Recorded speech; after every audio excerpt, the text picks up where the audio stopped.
ওই হলো বোবা শয়তান। মরার সময় রাম রাম করে মরিছে। ছেলের মা বলতে যে হুজুর বর্তমান সময়ে এই ফুফা আর চলবি না।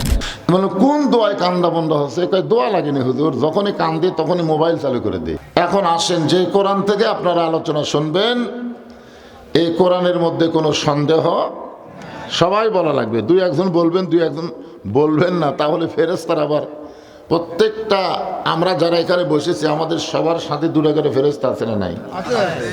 হিন্দুদের সাথে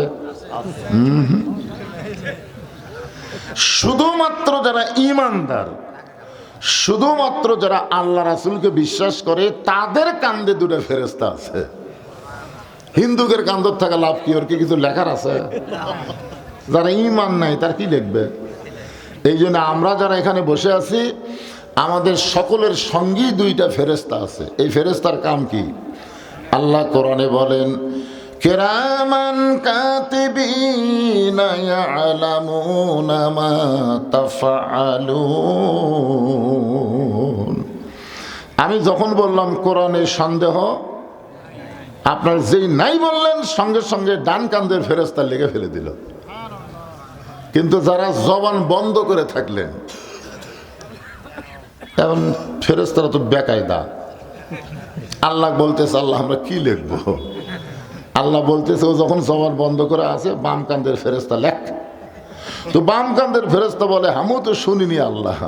আল্লাহ বলে তুই না শুনলে কি হবে? আল্লাহু আলিমুম বিজাতিস সুদূর, ওর অন্তরের খবর আমি জানি। ওই হলো বোবা শয়তান। যখন কি শয়তান? যারা হক কথা বলে না, কোরআনের মধ্যে সন্দেহ নেই, এটা হলো সবচাইতে বড় সত্য কথা। জোরে কোন কথা ঠিক কিনা? এই সত্য কথার সময় যারা জবান বন্ধ রাখে এরাই হলো মানুষ রূপী বোবা শয়তান।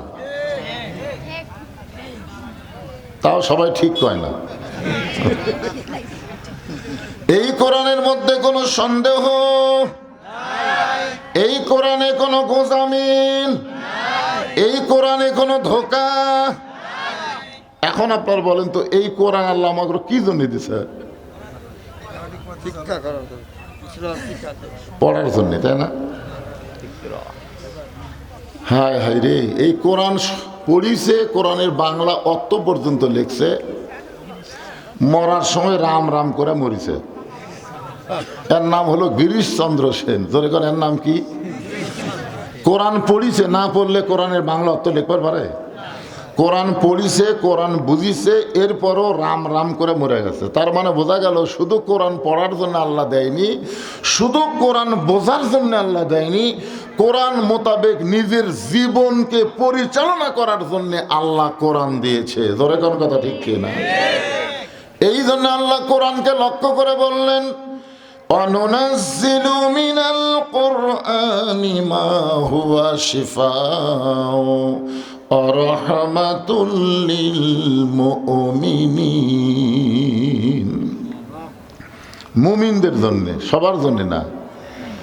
আল্লাহ বলেছেন এই কোরআনকে আমি নাজিল করেছি মুমিনদের যাবতীয় রোগের শিফা এবং রহমত স্বরূপ। কার জন্যে? জোরে কোন কার জন্যে? মুমিনদের জন্য, বেঈমানদের জন্য না। এখানে আমার সামনে যারা আমরা বসে আছি আমরা সবাই মুমিন না? তাহলে শেফা মানে কি? শেফা মানে কি? ফুঁফা দিয়া রোগ মুক্তি না, হচ্ছে না। এক ছোট বাচ্চা আমার কাছে নিয়ে আসে, মা খুবই কান্দে, হুজুর একটু ফুঁফা দেন তো। বিশ্বাস করেন কোরআনের সবচাইতে দামি আয়াত হলো আয়াতুল কুরসি। আমি আয়াতুল কুরসি ফুঁ দিলাম, ওর কান্না আরো বেড়ে গেছে। আগে যা কান দিচ্ছিল তার চেয়ে জোরে কান্দে। আমি চিন্তা করলাম কে রে, কোরআন হলো রোগ মুক্তির জন্য, ফুঁ দিলাম কান্দে জোরে। তোর মা তো মন খারাপ করে চলে গেল। 2 দিন পরে নিয়ে বলতেছে হুজুর ফোঁফা না, 1 গ্লাস পানি পড়ে দেন। কোরআনের একটা সূরার নাম হলো সূরাতুশ শিফা, নাম হলো সূরা ফাতিহা। জোরেকার নাম কি? সূরা ফাতিহা 3 বার পড়ে, ফালাক নাস পড়ে ওই পানি ফুঁক দিয়ে বললাম মা 3 বার খাওয়াও। ওই পানি দিয়ে যা 3 বার খাওয়ানোর পরে কান্না বলে আরো বাড়িছে, মানে আগে যা ছিল তার সাথে বাড়িছে। তখন আমাকে ওই ছেলের মা বলতে যে হুজুর বর্তমান সময়ে এই ফুঁফা আর চলবি না। আমি চিন্তা করলাম যেই কোরআন হলো রোগ মুক্তির জন্যে, শেফা স্বরূপ, রহমত স্বরূপ আল্লাহ মুমিনদের জন্য দিয়ে দিল, আর সেই কোরআনের ফোঁফা দিলাম, কান্না আরো বেড়ে গেল। যাই হোক, মন আমার খুবই খারাপ হয়ে গেল। কয়েক মাস পরে বললাম, মা তোমার সন্তানকে আগেকার মতোই কান্দে, মানে সন্তান কাঁদলে বাপ মার কষ্ট হয় না? তো কয় না হুজুর আর কান্দে না। মানে কোন দোয়ায় কান্দা বন্ধ হচ্ছে? কয় দোয়া লাগেনি হুজুর, যখনই কান্দে তখনই মোবাইল চালু করে দেয়। যেই মোবাইল চালু করে দেয় আর কান্না থামা যায়। আমার সন্তান মোবাইল ছাড়া ভাতই খায় না। তার মানে কি বুঝতেছেন, বর্তমান বাংলাদেশে শুধু কোরআনের ফুঁফা দিয়ে রোগ মুক্তি করা যাবে না, এই কোরআন সমাজের মধ্যে বাস্তবায়ন করা লাগবে। জোরে কোন কথা ঠিক কিনা? কোরআন সম্পর্কে আমাদের একটু ধারণা নেওয়া দরকার, এই কোরআনটা আসলে কি। আমরা সেই কোরআনের মাহফিলে এসেছি আল্লাহর কোরআন থেকে আলোচনা শোনার জন্যে। আগে আসো তো আমি বহুবার কইছি, আপনারা যদি আবার ওই আমার ওয়াজের ফাঁকে ফাঁকে আগে আসো, চাপা বসো, তাহলে তো ওয়াজ হবে না। কারণ যতক্ষণ আমি ওয়াজ করব মনে করবেন আমি শিক্ষক আর আপনারা ছাত্র। আমার চাইতে আপনাদের জ্ঞান বেশি থাকলেও আপাতত ওয়াজ করার সময় আমার কথার সাথে হাঁ করা লাগবে, অন্য কোনো দিকে মনোযোগ দেওয়া যাবে না। ঠিক কিনা বলেন? হ্যাঁ হ্যাঁ ভাইজান, আজকে এই ওয়াজের প্রথম থেকে আপনাদের বসাটা একটু বেসাইজ হয়েছে। মানে আপনারা এই গেটের দিকে চাপিয়েছেন, এর দিকেও একটা দরজা আছে বাবা, কিন্তু কতগুলো গাছ আছে বুঝলেন, এই গাছের তল দিয়ে আসতে আমি মাথার বাড়ি খেলছি। হয় এই দিক দিয়েও আসা যায়, কিন্তু গাছ আছে তো এই গাছের মধ্যে দিয়ে আসা খুবই কঠিন। তো একটাই দরজা, দরজার কাছেই সব বসিছে। এখন লোকজন ওদিকে যায় কি করে? এখন তো কোন দিক দিয়ে আছে? এই সাইড দিয়ে আপনার রাস্তা দেন তো যান। ওই যে মুরব্বী মানুষ লাঠি নিয়ে যাচ্ছে, ওনাকে একটা হাত ধরে নিয়ে ওদিকে বসান,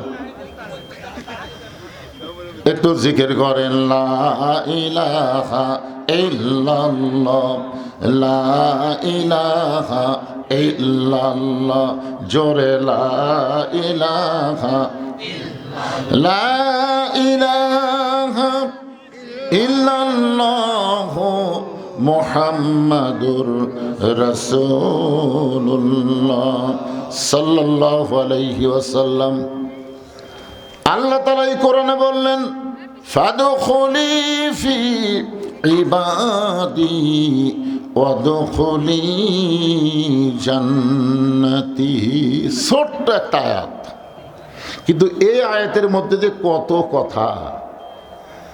আল্লাহ বলতেছেন যে আমার বান্দা হয়ে গেল, সে তখনই জান্নাতের মধ্যে ঢুকে গেল। ধরে কারণ সুবহানাল্লাহ। আপনারা বলেন তো, মৃত্যু আছে না নাই? কবর আছে না নাই? হাসর আছে না নাই? মিজান আছে না নাই? পুল সিরাত আছে না নাই? কিন্তু এর মধ্যে তো একটা কথাও নেই। এর মধ্যে শুধু আছে যে আমার বান্দা হলো, জান্নাতের মধ্যে ঢুকলো। ফাদখুলি ফি ইবাদি, যখন আমার বান্দা হয়ে গেল, ওয়াদখুলি জান্নাতি, সে জান্নাতের মধ্যে ঢুকলো। তাহলে মরার কথা নাই, কবরের কথা নাই, হাসরের কথা নাই, মিজানের কথা নাই, পুল সিরাতের কথা নাই। এগুলা সব কথা বাদ দিয়ে আল্লাহ এভাবে কেন বললেন আমাদের জানার দরকার আছে না নাই? দরকার। হ্যাঁ, আমরা এমন কবরের ভয় দেখাই বুঝলেন। ইমাম গাজ্জালী রহমতুল্লাহ আলাইহি বলেন, কোনো ব্যক্তি যদি 5 ওয়াক্ত নামাজ আদায় করে কবরে আসে, কোথায় আসে? কবরে আসে। 5 ওয়াক্ত নামাজ আদায় করতে করতেই তার মৃত্যু হয়ে গেছে। মনে করেন ফজরের নামাজ আদায় করেছে, জোহরের আগেই মারা গেছে। ইচ্ছা করে একটা ওয়াক্ত নামাজ কোনোদিন বাদ দেয়নি, কিন্তু অসুস্থ হয়ে যদি 2-4 দিন না পড়ে পারে সেটা ভিন্ন কথা। কিন্তু সুস্থ অবস্থায় ইচ্ছা করে এক ওয়াক্ত নামাজ কোনোদিন বাদ দেয়নি। এই ব্যক্তি যখন কবরে আসবে, কবরে রাখার সাথে সাথে 2টা ফেরেশতা আসবে। যখন আপনারা মাটি দিয়ে কবর ছেড়ে 40 ধাপ জোরে যাবেন, কয় ধাপ? 40 ধাপ দূরে যাবেন, তখন 2টা ফেরেশতা কবরের মধ্যে আসবে। এই 2 ফেরেশতা সম্পর্কে আপনাদের জানা নাই? আছে? বলেন তো ফেরেশতা দূরের নাম কি? মুনকার নাকির। মাশাআল্লাহ। ফেরেশতা আসিয়া যখন জিজ্ঞাসা করিবে দিনকে তোমার মাবুদকে, বা তখন কি বলিবে? আল্লাহ বিনে নাই রে মাবুদ, আল্লাহ বিনে নাই রে মাবুদ, জবানে তাই বলো রে বলো মুখে, আল্লাহ রাসূল সবে বলো। আপনারা কোন তো এই গান গালে গুনাহ হবে? অনেকগুলা গান তো কোরআন হাদিসেরই গান। মুনকার নাকির এসে ওই মৃত্যু যে ব্যক্তি শুয়ে আছে কবরে তাকে জিজ্ঞাসা করতেছে, মান রব্বুকা, তোমার রবকে? যেই বলছে মান রব্বুকা, তোমার রবকে, সঙ্গে সঙ্গে নামাজ দাঁড়িয়ে গেছে। কে দাঁড়াইছে? নামাজ দাঁড়িয়ে বলতেছে, এই মুনকার নাকির, কাকে রব সম্পর্কে প্রশ্ন করতেছো? কাকে? বলে যে ব্যক্তি শুয়ে আছে। মুনকার নাকির বলতেছে, আরে দুনিয়া থেকে কেবল এসে কবরের জান্নাতে একটু শুইছে। সুবহানাল্লাহ কর না কেন? কবরের জান্নাত মানে বোঝেন? মুমিন মুসলমান যখন কবরে যাবে, ওই কবর তার জন্য কবর হবে না, কবরটা হবে জান্নাতের টুকরা। এখন নামাজ বলতে চাই মুনকির নাকি, যাকে রব সম্পর্কে প্রশ্ন করলেন, সে 10 বছর বয়স থেকে নামাজ শুরু করছে, আর 75 বছর বয়সে সে মারা গেছে। এখন বলো 10 বছর থেকে 75 বছর, 65 বছরে কত ওয়াক্ত নামাজ পড়িছে, হিসাব দাও। মুনকির নাকির বলবে, ভাই আমাদের কাছে তো ক্যালকুলেটর নাই। তো ক্যালকুলেটর নাই তো মান রব্বুকা প্রশ্ন করিস? মুনকির নাকির ফরজ নামাজ দৈনিক হলো 17 রাকাত। দৈনিক 5 ওয়াক্ত কয় রাকাত? 17 রাকাত। সুন্নত কমপক্ষে 12 রাকাত। কয় রাকাত? 12 রাকাত। আর বেতেরে 3 রাকাত। তাহলে প্রত্যেক দিন যদি এত করে রাকাত পড়ে, তাহলে 65 বছরে কত রাকাত নামাজ পড়ছে হিসাব দেন। মুনকির নাকির কয়, ভাই আরো তো কঠিন হয়ে গেল রে। আরে পাগলা, যে লোকটা মসজিদের মধ্যে ঢুকেই আলহামদুলিল্লাহি রব্বিল আলামিন বলে সূরা ফাতিহা শুরু করে দেয়, যেই লোকটা রুকুতে গিয়া সুবহান রব্বিয়াল আজিম কয়, যেই লোকটা সেজদায় গিয়া সুবহান রব্বিয়াল আলা কয়, যেই লোকটা এতবার রব রব রব রব জিকির করে কেবল কবর ছুঁইছে, আবার রব। মুনকির নাকির কয়, আল্লাহ তোমার বান্দাকে মান রব্বুকা প্রশ্ন করার সাথে সাথে নামাজ যে খেপা খেপছে, আল্লাহ বলে যে নামাজ নিয়ে কবরের মধ্যে আইছে, তার সমস্ত প্রশ্নের উত্তর হয়ে গেছে। জোরে কান সুবহানাল্লাহ। এখন বলেন আল্লাহ রাসূল নামাজ সম্পর্কে কি বললেন? আল্লাহ রাসূল বলেছেন, বাইনাল আবদি ওয়াল কুফুরি তারকুস সালাত। এখানে কি হচ্ছে? ফাদু খুলিফি ইবাদি। রাসূল বলতেছেন বাইনাল আবদি ওয়াল কুফুরি তারকুস সালাত, বান্দা আর কাফের, এই দুইটা পৃথক করা জিনিসের নামই হলো নামাজ। তাহলে যারা নামাজ পড়ে তারা কি? বান্দা। যেরকম তারা কি? আর বান্দা কোথায়? জান্নাতে। যেরকম বান্দা কোথায়? আর যারা নামাজ পড়ে না তারা কি? কাফের। আপনারা হাদিস কি শুনলেন? বাইনাল আবদি ওয়াল কুফুরি তারকুস সালাত, বান্দা আর কাফের মধ্যে পৃথক করা জিনিসটার নামই হলো নামাজ। যারা নামাজ আদায় করে তারা কি? বান্দা। যেরকম তারা কি? আর বান্দার জন্য ফাদু খুলিফি ইবাদি অদখুলি জান্নাতি। আর যারা পড়ে না তাদের জন্য কি? অকালাল্লাযীনা ওয়াসীকাল্লাযীনা কাফারু ইলা জাহান্নামা যুমারা। যারা নামাজ পড়ে না, মুসলমান দাবি করে, তাদেরকে ধাক্কায়া ধাক্কায়া আল্লাহ জাহান্নামে নিয়ে যাবে। এখন আমার সামনে যারা বসে আছেন, আপনারা কারা কারা মাগরিব এশার নামাজ না পড়ে আওয়াজ শুনতেছেন? না না, কারা কারা? এটা আমি হাত তুলবার কম না, না না, হাত তুলবার কম কেন? আমি হাত তুলবার বলবো না, কিন্তু নিজের বিবেককে, সবচাইতে বড় আদালতের নাম হলো বিবেক। সবচাইতে বড় আদালতের নাম কি? বিবেক, নিজের বিবেককে আপনি প্রশ্ন করেন তো।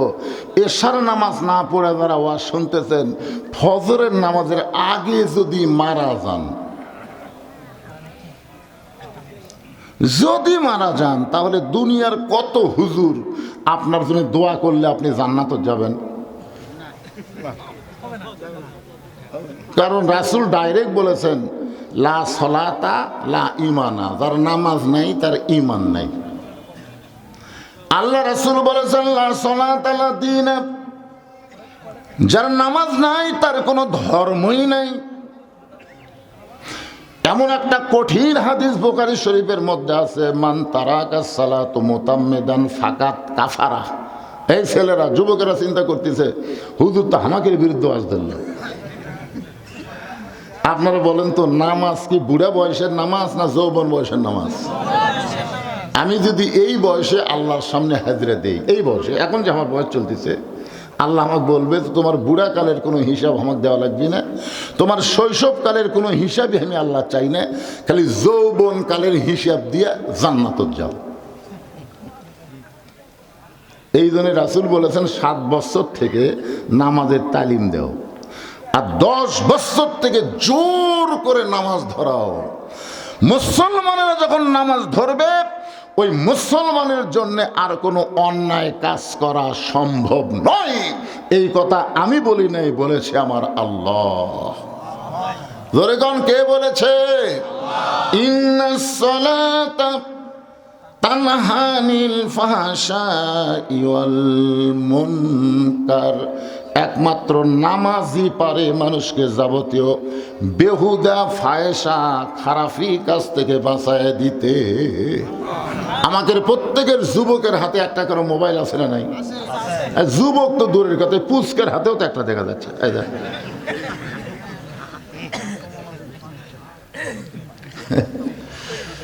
আপনারা বলেন তো, যেই যুবক নামাজ পড়ে না, এই যুবক মোবাইল নিয়ে সবসময় ভালো কিছুই দেখে। রাত যত বেশি হবে তখন মনে করবি সবাই ঘুমিয়ে গেছে, জানলা দরজা বন্ধ, কম্বলের মধ্যে এখন কে দেখবি রে, এখন আমি একলাই, আমার সাথে কেউ নাই। আরে পাগলা, তোমার সাথে 2টা ফেরেশতা আছে, কেউ না দেখলেও কে দেখতেছে? আরো ধরে কোন, কে দেখতেছে?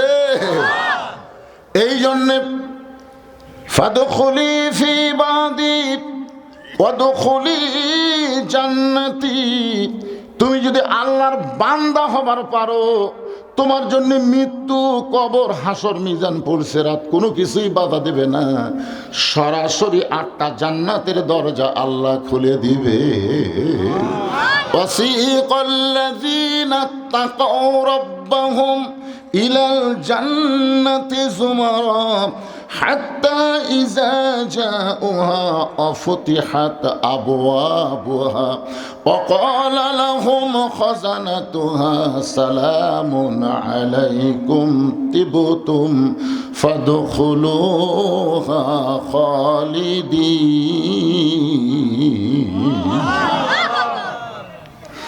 একটা মজার কথা, এই নামাজি বান্দাদেরকে হাসরের ময়দানে ফেরেশতারা ধাক্কাইয়া ধাক্কাইয়া জান্নাতের দিকে নিয়ে যাবে। এবারে সুবহানাল্লাহ বলেন। আচ্ছা, জাহান্নামত যাইতে না হয় ধাক্কা লাগবে, জাহান্নাম হলো আগুনের তৈরি, সেই জাহান্নামত আমরা যাবার চাবো না দেখে ধাক্কা ধাক্কা লিয়ে যাওয়া লাগবে, কিন্তু জান্নাত ধাক্কা লাগবে কেন? এই যে আল্লাহ কি ভুল করেছে, ওয়াসিকাল্লাযীনা তাকাউ রাব্বাহুম, ওয়াসিকা মানে কি, এই এই যাবো না, চপ, মানে ধাক্কায় ধাক্কায়। এই ধাক্কায় ধাক্কায় নিয়ে যাওয়ার কারণ হলো, প্রত্যেকটা নামাজি বান্দা বান্দির জন্য আল্লাহ জান্নাতের দরজা থেকে তাদেরকে বরণ করার জন্য 70,000 দরজা বানাবে। প্রধানমন্ত্রী যদি নওগাঁও আসে, তাহলে আপনার মনে করেন দরজা বানায় না, গেট বানায় না? যেখানে সেখানে দেখবেন একটা করে গেট বানাইছে, কি প্রধানমন্ত্রীকে বরণ করতেছে। তা আপনারা বলেন তো, প্রধানমন্ত্রীর চাইতে জান্নাতীদের সম্মান কম না বেশি? কত বেশি? অনেকে প্রধানমন্ত্রী হবার চাই, এমপি হবার চাই, কিন্তু জান্নাতি হবার চাই না। ধরে কথা কন না কেন? এমপি হওয়ার জন্য কত মানুষের হাত ধরতেছে, কত মানুষ সালাম দিচ্ছে, হায় হায়।